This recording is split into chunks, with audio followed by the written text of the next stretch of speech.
নমস্কার। যুক্তি তর্ক সঙ্গে অর্কয়ে আপনাদের স্বাগত। আপনাদের সঙ্গে আমি অর্কপ্রভ সরকার।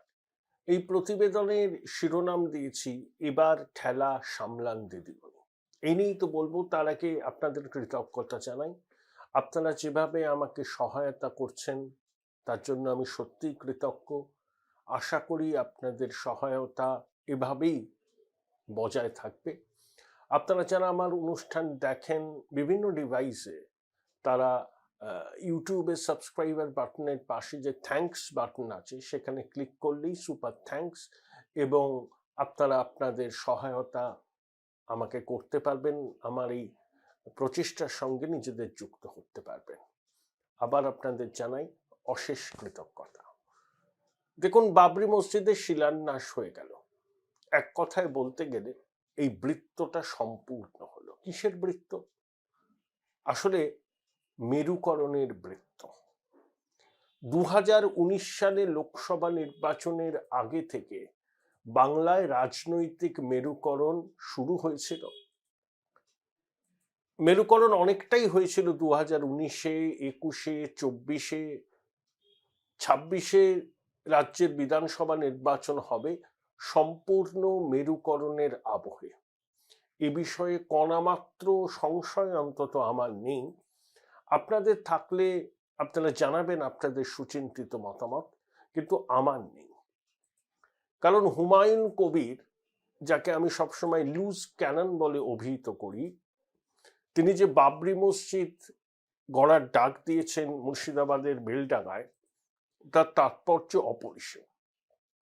বিশেষ করে ধর্মভীরু মুসলমান সমাজের কাছে মসজিদের তাৎপর্য একেবারেই আলাদা। আমরা সেটা হয়তো বাইরে থেকে অতটা বুঝতে পারবো না, এবং বাবরি মসজিদের পতন সংখ্যালঘু মননে একটা চিরস্থায়ী ক্ষত তৈরি করেছিল। এই সত্যটা অস্বীকার করা সত্যের অপলাপী হবে। তাই হুমায়ুন যখন মসজিদ নির্মাণের ডাক দিলেন এবং খুব তাৎপর্যপূর্ণভাবে সেই মসজিদের নামকরণ করলেন বাবরি মসজিদ, তাতে তো একটা আন্দোলিত হবে মুসলিম মনন, এটা নিয়ে তো কোনো সন্দেহের অবকাশ নেই। কিন্তু আমার প্রশ্ন হচ্ছে, তা দিদিমণি হুমায়ুনকে অনির্দিষ্টকালের জন্য সাসপেন্ড করলেন কেন? হুমায়ুনকে তিনি তো ব্যবহার করেছেন, যখন যেমন তখন তেমন। কখনো হুমায়ুন তার আদরের ভাই, কখনো কুলাঙ্গার। কখন আদরের ভাই? যখন বহরমপুর কেন্দ্রে অধীর চৌধুরীকে হারাতে হবে, মুর্শিদাবাদ কেন্দ্রে মোহাম্মদ সেলিমকে হারাতে হবে, তখন হুমায়ুন কবিরকে দিয়ে সাম্প্রদায়িক সুড়সুড়ি দেয়া হলো। যখন হুমায়ুন বলেন এই মুর্শিদাবাদ জেলায় মুসলমানরা 70%, হিন্দুরা 30%, হিন্দুদের ভাগীরথীর জলে চোবাতে পারি, রাজ্য জুড়ে হই হই হয়েছিল। কিন্তু ওই সেকুলার রাজনীতির ধ্বজান যিনি ধরে আছেন, যিনি সেকুলার রাজনীতি করি বলে বজ্র নির্ঘোষ করেন, তখন তিনি মুখে সেলোটেপ লাগিয়েছিলেন, কারণ তার দরকার ছিল সংখ্যালঘু ভোটের মেরুকরণ। অধীর চৌধুরী মুর্শিদাবাদের ভূমিপুত্র, 5 বারের সাংসদ ছিলেন, হিন্দু মুসলমান নির্বিশেষে অধীর বাবুকে ভোট দেন। তাই মুসলমান ভোটের একটা অংশ যদি অধীর বাবু পেয়েছেন, এবারও পেয়েছেন, আরেকটু বেশি যদি পেতেন, তাহলে অধীর বাবু আবার জিততেন। দিদিমণি এটা বুঝে সম্পূর্ণ মেরুকরণের রাস্তায় হেঁটেছিলেন, এবং সেখানে তার হয়ে যিনি ব্যাট করেছিলেন তিনি আজকে দিদিমণির ভাষায় কুলাঙ্গার বিজেপির এজেন্ট হুমায়ুন কবির। মুর্শিদাবাদ কেন্দ্রে মোহাম্মদ সেলিম যথেষ্ট বেগ দিচ্ছিলেন, মুসলমান অধ্যুষিত কেন্দ্র। সেখানে যদি মেরুকরণের তাসটাকে ভালোভাবে খেলা যায়, তাতে তৃণমূলের পক্ষে সুবিধা হয়। তাই ভোট কুড়ানি দিদি ভোটের আগে হুমায়ুনকে সুচতুরভাবে ব্যবহার করলেন। তখন হুমায়ুন ছিলেন তার কোলের ছেলে, দুটো আসনে জয় সুনিশ্চিত করলেন। তারপর এখন হুমায়ুনকে সাসপেন্ড করে ওই যে উনি সেকুলার রাজনীতি করেন না, সম্পূর্ণ মিথ্যা কথা। উনি ভোট কুড়ানির রাজনীতি করেন। ওই হিন্দুদের একটা বার্তা দিলেন, কারণ দিদিমণির বিরুদ্ধে সংখ্যালঘু তোষণের যে অভিযোগ সেটা প্রতিষ্ঠিত। যদি কুড়িয়ে বাড়িয়ে কিছু হিন্দু ভোট পাওয়া যায়, সেই জন্য তিনি হুমায়ুনকে সাসপেন্ড করে একটা বার্তা দিলেন। কিন্তু এতে ভবি ভুলবে না, এতে চিরেও ভিজবে না। হুমায়ুন বাবরি মসজিদ শিলান্যাসের ডাক দিয়েছেন, সফলভাবেই হয়েছে। 25 বিঘা জমিতে বহু মানুষের সমাগম হয়েছিল, শাহী বিরিয়ানির অ্যারেঞ্জমেন্ট ছিল, 7টা ক্যাটারিং সংস্থাকে নিয়োগ করা হয়েছিল। হুমায়ুন যথেষ্ট সলভেন্ট এবং তার এই উদ্যোগে বহু জায়গা থেকে সমর্থন এবং অর্থ সাহায্য হুমায়ুন পেয়েছে, এটা নিয়ে কোনো সন্দেহের অবকাশ নেই। দিদিমণি এখানে চালে ভুল করলেন। ধর্মীয় সংখ্যালঘুরা দেখলো যে হুমায়ুন কবির বাবরি মসজিদ শিলান্যাসের ডাক দিচ্ছে, আর দিদিমণি তার একেবারে বশংবদ ফিরাদ হাকিম হুমায়ুনকে সাসপেন্ড করছে, বলছে বাবরি মসজিদ করে আবার কেন ভাঙাভাঙির চেষ্টা করছে বিজেপির মদতে হুমায়ুন। সেটা সংখ্যালঘু মনন ভালোভাবে নেয়নি। আপনারা যারা ছবি দেখেছেন টিভিতে, তাহলে আমার সঙ্গে সহমত হবেন, যথেষ্ট লোক সমাগম হয়েছিল। কারণ ওই বললাম, অত্যন্ত স্পর্শকাতর ধর্মীয় অনুভূতি যুক্ত আছে, এবং ধর্মভীরু মুসলমান সমাজ হুমায়ুনের এই বাবরি মসজিদ গঠনের ডাকটাকে অস্বীকার করতে পারে। তারা দেখলো যে সংখ্যালঘুদের পরিত্রাতা সাজা দিদিমণি, যে হুমায়ুনকে লোকসভা নির্বাচনের আগে সাম্প্রদায়িক মন্তব্য করা সত্ত্বেও রেয়াত করেছিলেন, তিনি রাতারাতি হুমায়ুনকে ভিলেন বানিয়ে দিতে তৎপর হলেন। অর্থাৎ দিদিমণির ধান্দাবাজির রাজনীতি। আমার ধারণা সংখ্যালঘু সমাজের এবার বোঝার সময় এসেছে, দিদিমণি কারুর নন, তিনি শুধু নিজের আখেরটুকু গোছাতে চান। যেন তেন প্রকারেণ ভোট কুড়বো, ভোট কুড়িয়ে চতুর্থবারের জন্য মুখ্যমন্ত্রী হব। তাই যখন যাকে দরকার তখন তাকে ব্যবহার করব, ব্যবহার করার পর ছুঁড়ে ফেলে দেব। অতীতেও দিদিমণি এসব কাজ করেছেন, এইসব কাজে তিনি সিদ্ধহস্ত। তাই হুমায়ুন বলছেন যে আমি চ্যালেঞ্জ করছি দিদিমণিকে প্রাক্তন করে ছাড়বো। শুভেন্দু বাবুর কথার একটা প্রতিধ্বনি শুনছেন না? আসলে হুমায়ুন খুব সচেতন ভাবে এই পদক্ষেপটা নিয়েছেন এবং বলতে পারেন রাজনৈতিক জুয়া খেলেছেন। হুমায়ুনকে আর টিকিট দিত না তৃণমূল, তাই হুমায়ুন এবার নিজের স্ট্রেংথটা দেখাতে চান। হুমায়ুন নিজে জানেন বড় জোর 1-1টা আসন পেলেও পেতে পারেন, হয়তো তিনি নিজে জিততে পারেন বা একটা আসন আর একটা জিততে পারেন, কিন্তু তিনি যদি একটা ব্রড বেস অ্যালায়েন্স করেন, মিমের সঙ্গে বলুন, আইএসএফ এর সঙ্গে বলুন, প্রয়োজনে বাম কংগ্রেস সঙ্গে ট্যাসিট আন্ডারস্ট্যান্ডিং করেন, ও মুর্শিদাবাদে তৃণমূলের বিপর্যয় অবশ্যম্ভাবী। শুধু মুর্শিদাবাদ নয়, মুসলিম অধ্যুষিত মালদা জেলায় এবং উত্তর দিনাজপুরেও মুসলমান জনসংখ্যা যথেষ্ট বেশি, সেখানে তৃণমূলের ভরাডুবি অবশ্যম্ভাবী। অবশ্যম্ভাবী। দিদিমণিকে এটা জানেন না, দিদিমণি এটা অন্য অঙ্ক কষেছেন। অঙ্কটা কি? যতই হুমায়ুন বাবরি মসজিদে শিলান্যাস করুক, একটা অনুষ্ঠানে লোক সমাগম হবে, কিন্তু নির্বাচনের আগে দিদিমণি ঘুরে ঘুরে ওই প্রচারটা করবেন, তিনি বিজেপির আগ্রাসনকে রুখে দেবেন, এনআরসি হতে দেবেন না। যে মুসলমানরা বাবরির শিলান্যাস অনুষ্ঠানকে সমর্থন করেছিল, তারা তখন এটা ভাবতে পারে যে হুমায়ুনের নতুন দলকে ভোট দিলে ভোট কাটাকাটির সুবিধা বিজেপি পেয়ে যেতে পারে। অর্থাৎ ঠিক আছে, হুমায়ুনের উদ্যোগকে আমরা ধর্মীয়ভাবে সমর্থন করলাম, কিন্তু ভোট আমাদের বিজেপিকে আটকাতে হবে, সেখানে তো মমতা বন্দ্যোপাধ্যায় ছাড়া কোনো গতি নেই। তাই যতই হুমায়ুন বাবরির শিলান্যাস করুন না কেন, দিদিমণি জানেন তিনি ভোটের আগে আবার বিজেপির জুজু দেখাবেন, এনআরসির জুজু দেখাবেন, আবার 100টার মধ্যে 91টা সংখ্যালঘু ভোট পাবে। কারণ সংখ্যালঘুরা একটা বিষয়ে খুব সচেতনভাবে ব্লক ভোটিং করে। তারা যদি দেখে হুমায়ুনের দল সংখ্যালঘু ভোটকে ভেঙে দিয়ে বিজেপির সুবিধা করছে, কিছুতেই তারা হুমায়ুনের দলকে সমর্থন করবে না, যতই হুমায়ুন দাবি করুন না কেন। কিন্তু হুমায়ুন যদি একটা ব্রড বেস অ্যালায়েন্স করেন, তাতে সংখ্যালঘুরা আশ্বস্ত হতে পারে। দেখুন, বাম আমলে মুর্শিদাবাদ, মালদা এবং উত্তর দিনাজপুরে মুসলমানরা কংগ্রেসকে ভোট দিত। 2004-এর লোকসভা নির্বাচন 35টা আসন পেয়েছিল বামফ্রন্ট, দিদিমণি শুধু দক্ষিণ কলকাতায় জিতেছিলেন, আর 6টা আসন পেয়েছিল কংগ্রেস। তার মধ্যে 3টে মুর্শিদাবাদে, 2টো মালদায়, 1টা রায়গঞ্জ। তার মানে ভাগীরথীর এপারে,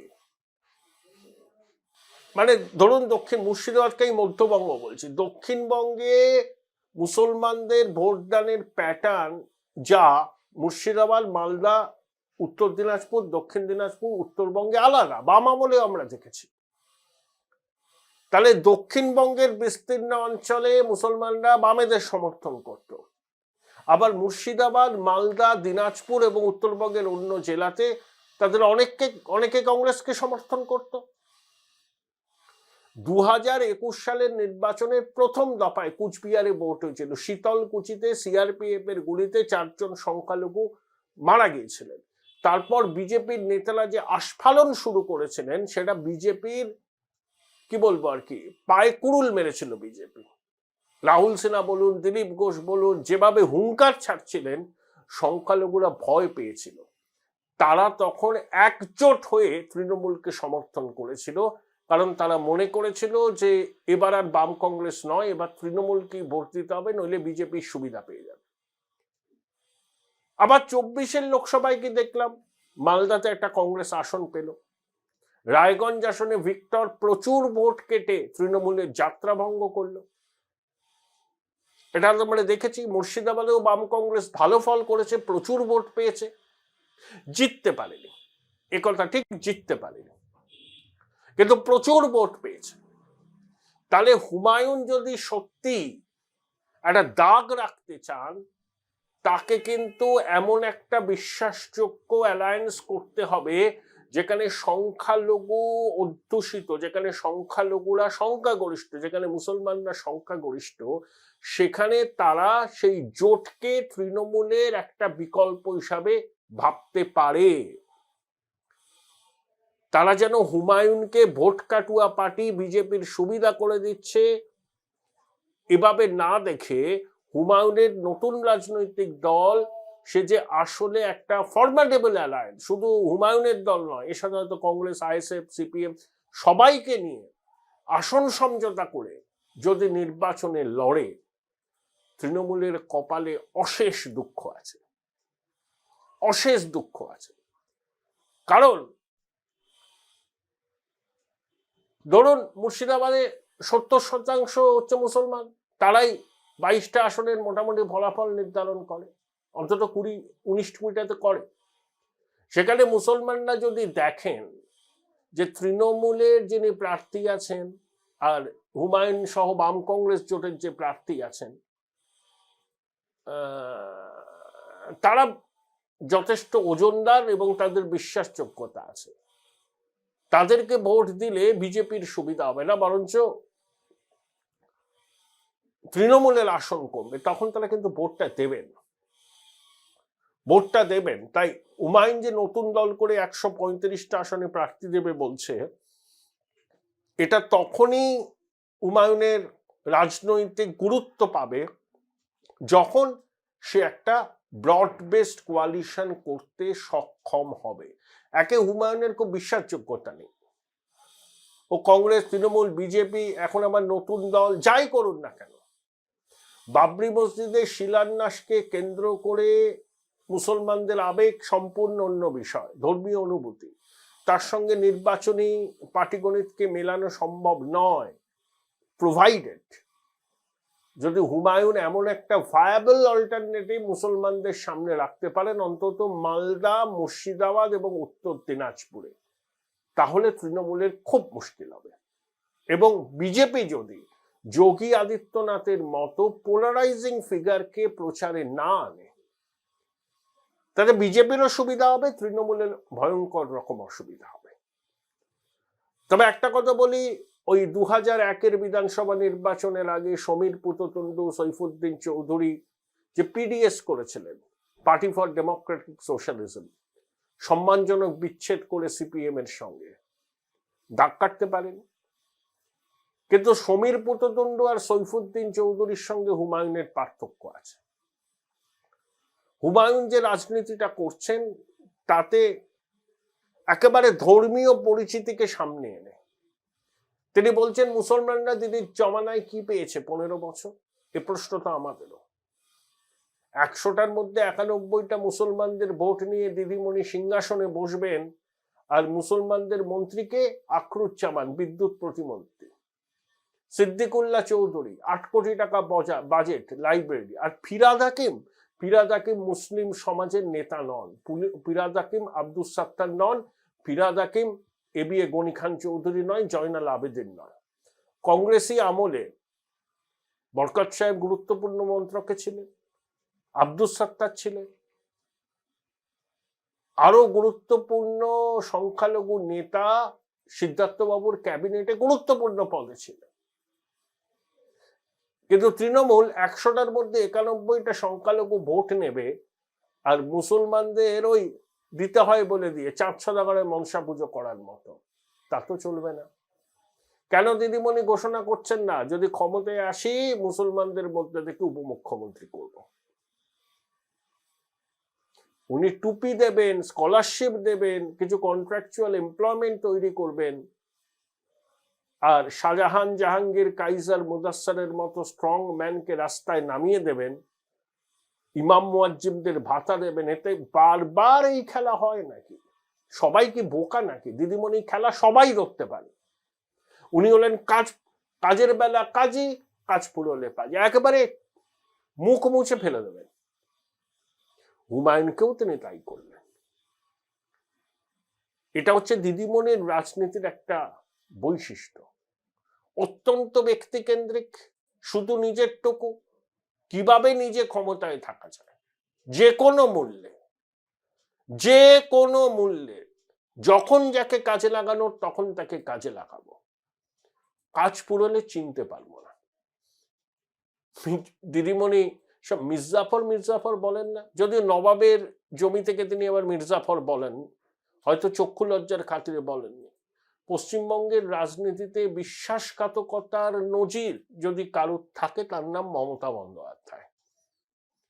কংগ্রেসের পিঠে ছুরি মেরেছিলেন, তৃণমূল করলেন, অটলজি চলে গেলেন তার বাড়িতে, তার মাকে পায়ে হাত দিয়ে প্রণাম করলেন, মালপো খেলেন, বাজপেয়ীজির পিঠে ছুরি মারলেন রাজনৈতিকভাবে। আবার সোনিয়া গান্ধীর সঙ্গে হাত ধরলেন, সোনিয়া গান্ধীর সঙ্গে হাত ধরে সাফল্য না পেয়ে আবার ঢুকলেন এনডিএতে, প্রথম দপ্তরবিহীন মন্ত্রী, তারপর কয়লা মন্ত্রী। আবার 2009-এ লোকসভা কংগ্রেসের সঙ্গে লড়লেন, 11তে লড়লেন, ক্ষমতায় আসলেন, কংগ্রেসকে শেষ করে দিতে লাগলেন। এই হচ্ছে দিদিমণির ট্র্যাক রেকর্ড। আর মুসলমান ভাই বোনেরা একটা জিনিস কি ভুলে গেছেন, যে বিজেপির বিরুদ্ধে আগুন ঝরানো বক্তৃতা করছেন দিদিমণি, সেই বিজেপির সঙ্গেও তিনি 6 বছর ঘর করেছেন। এই বিষয়গুলো নিয়ে কথা বলেছিলাম রাজনৈতিক বিশ্লেষক, রবীন্দ্রভারতী বিশ্ববিদ্যালয়ের রাষ্ট্রবিজ্ঞানের অধ্যাপক বিশ্বনাথ চক্রবর্তীর সঙ্গে। বিশ্বনাথ দা, হুমায়ুনকে শেষ মুহূর্তে অনির্দিষ্টকালের জন্য সাসপেন্ড করে আপনার কি মনে হয় না হুমায়ুনকে হিরো বানিয়ে দিলেন দিদি?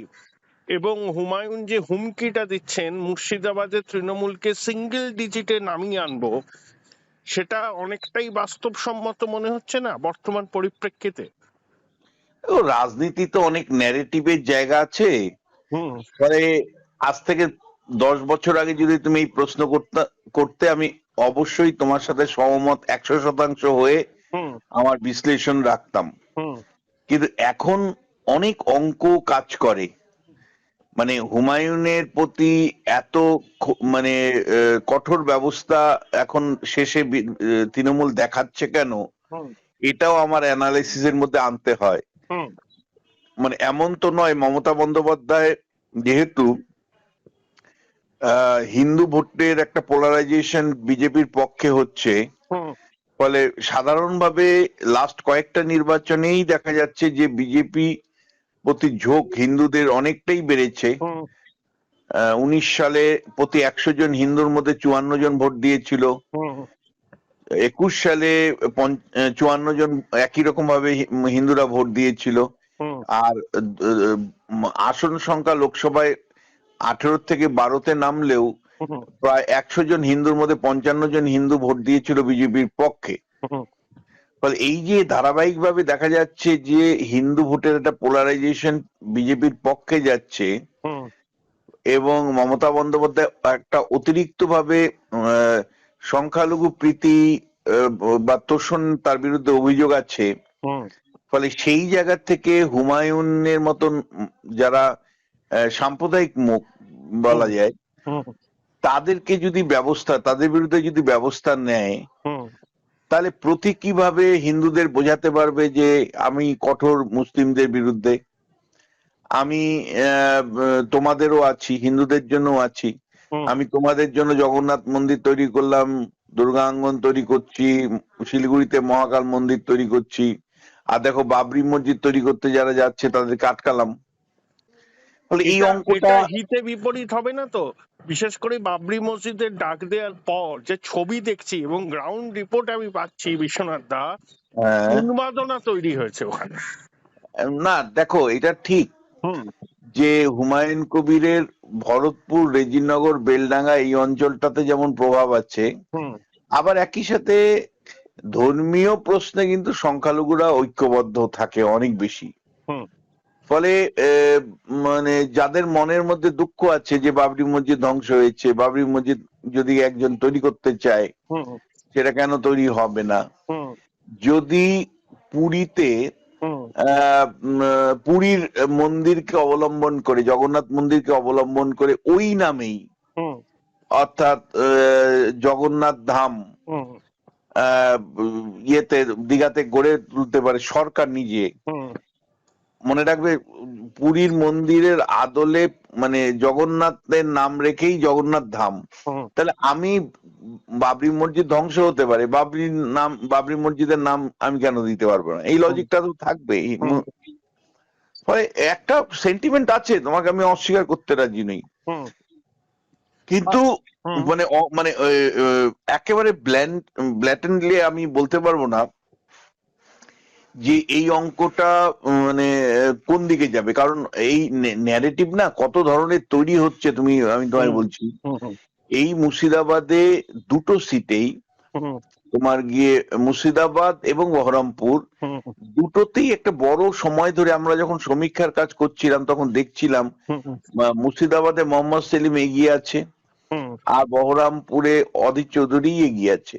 হুম, কিন্তু আমি দেখলাম একদিকে যোগী আদিত্যনাথ এসে তীব্র হিন্দুত্বের প্রশ্ন সামনে রাখলো, হুম, আর সেই সময় হুমায়ুন কবির যেভাবে হুম, মুসলিম ভোটের পোলারাইজেশন করলেন, তার সেই বিখ্যাত 30-70-এর তত্ত্ব সামনে রেখে, তখন কিন্তু মমতা বন্দ্যোপাধ্যায় তখন ব্যবস্থা নিলেন না। একদম আমি সেই কারণেই বলছি, এবং হুমায়ুন তো এখন প্রকাশ্যে বলছে যে মমতা বন্দ্যোপাধ্যায় আমাকে বলল যে অধীর চৌধুরী মানে জিতে যাচ্ছে, হুম, তুমি মানে মুর্শিদাবাদে জিতে যাচ্ছে হুম, সেলিম, সুতরাং কিছু একটা ব্যবস্থা নাও, হুম, এবং সেই অনুযায়ী আমি কাজ করেছি।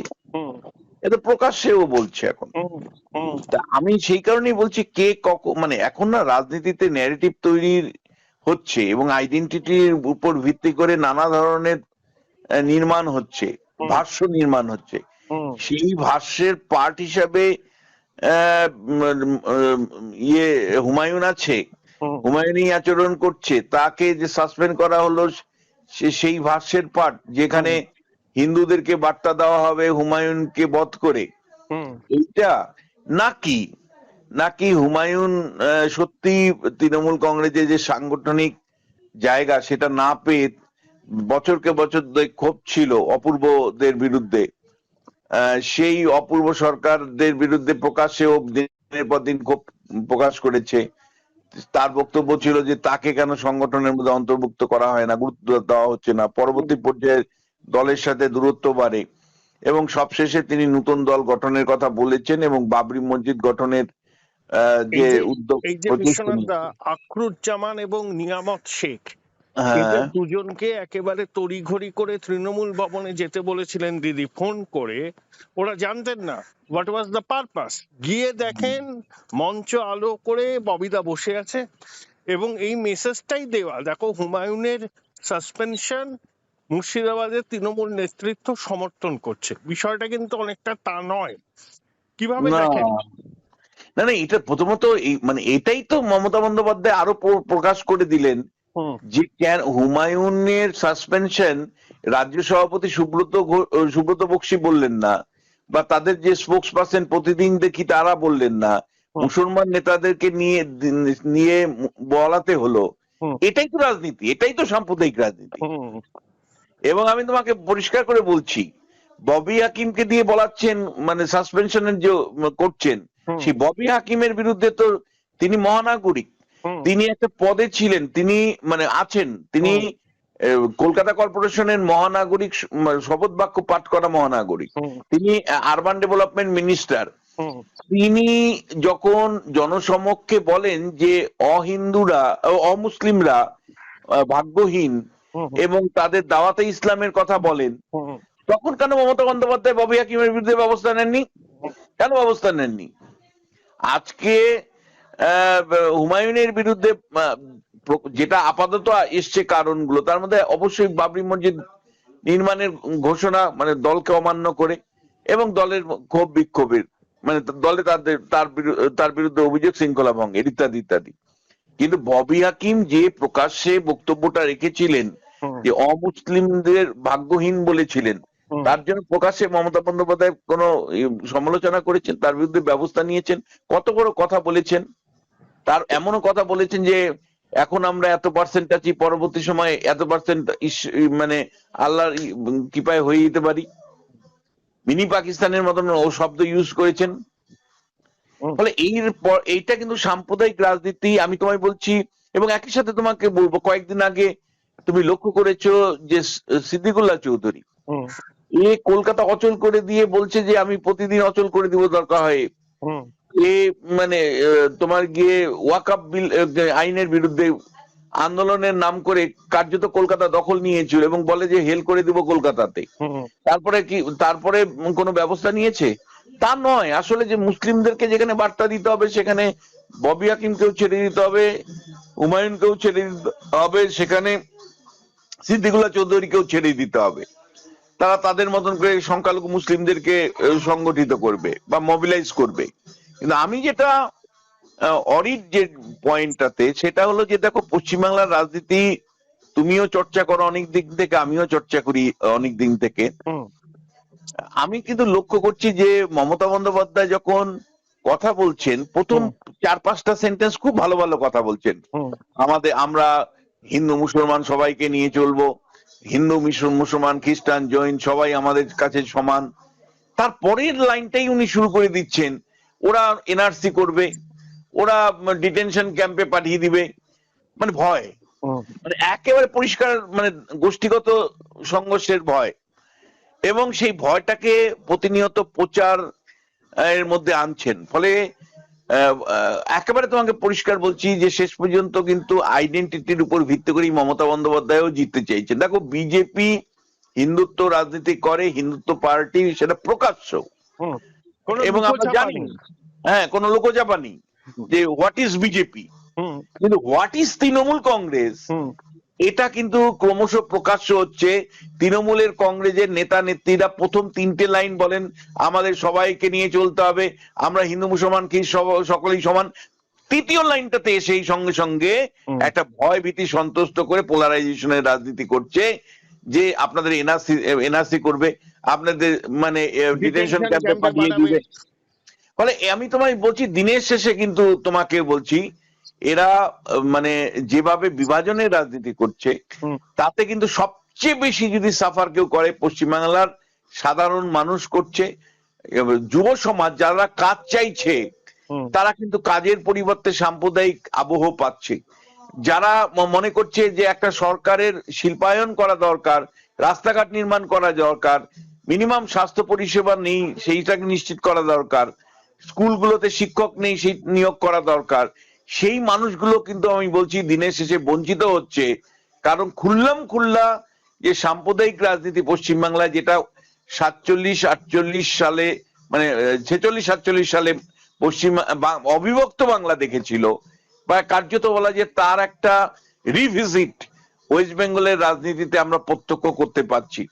এবং সেই কারণেই তোমায় আমি বলছি যে হুমায়ুন কবির নিজে বলেছেন যে 2024-এর নির্বাচনে অধীরকে হারানোর জন্য, সেলিমকে হারানোর জন্য তাকে নির্দেশ দেওয়া হয়েছিল, সেই অনুযায়ী তিনি সাম্প্রদায়িক বক্তব্য রেখেছিলেন মুসলিম ভোটটাকে কনসলিডেট করবার জন্য। আবারও হিন্দু ভোটের পোলারাইজেশন আটকানোর জন্য এই হুমায়ুন কবিরের বিরুদ্ধে শাস্তিমূলক ব্যবস্থা তৃণমূল নিচ্ছে না তো, তৃণমূল ডিসপ্লে করতে চাইছে না তো, যাতে করে অন্ততপক্ষে কিছুটা পায়চিত্য করা যায় যে হ্যাঁ আমরা অতিরিক্ত মুসলিম তোষণ করে ফেলেছি, এবার হিন্দুদের বার্তা দেওয়ার জন্য। এই যেমন তোমার গিয়ে দুর্গাপূজার টাকা বাড়াতে হয়, 1,10,000 টাকায় নিয়ে যেতে হয়, মানে এদিকে দিয়ে দিতে পারছি না, এদিকে মানে স্কুলগুলোতে যে মিনিমাম গ্র্যান্ট সেটা দিতে পারছি না, বিশ্ববিদ্যালয়গুলো পোস্টগুলো খালি গ্র্যান্টস দিতে পারছি না, অথচ আমি দুর্গা উৎসবের বিপুল টাকা দিচ্ছি, ক্লাবগুলোকে বিপুল টাকা দিচ্ছি, দুর্গাঙ্গন তৈরি করছি, দীঘাতে মানে মন্দির তৈরি করছি, জগন্নাথ মন্দির, আবার নতুন করে শিলিগুড়িতে মহাকাল মন্দির তৈরি করছি, যাতে করে মানে নেপালিদের বাক্যে বার্তা দেওয়া যায়। নেপালিরা যেহেতু একটা বড় অংশই ওই হিন্দু নেপালিরা যেহেতু তোমার কি মহাকালের ভক্ত, ফলে তাদেরকে একটা বার্তা দেওয়ার চেষ্টা করছে। ফলে আমি বলছি যে একটা পরিষ্কার আইডেন্টিটি পলিটিক্সকে অ্যাড্রেস করে মমতা বন্দ্যোপাধ্যায় রাজনীতি করছেন, যখন যেভাবে লাগছে একটা ব্যালেন্স তৈরি করবার চেষ্টা করছেন। Thank you. Join Indian Institute of Hotel Management now. Right choice, right decision.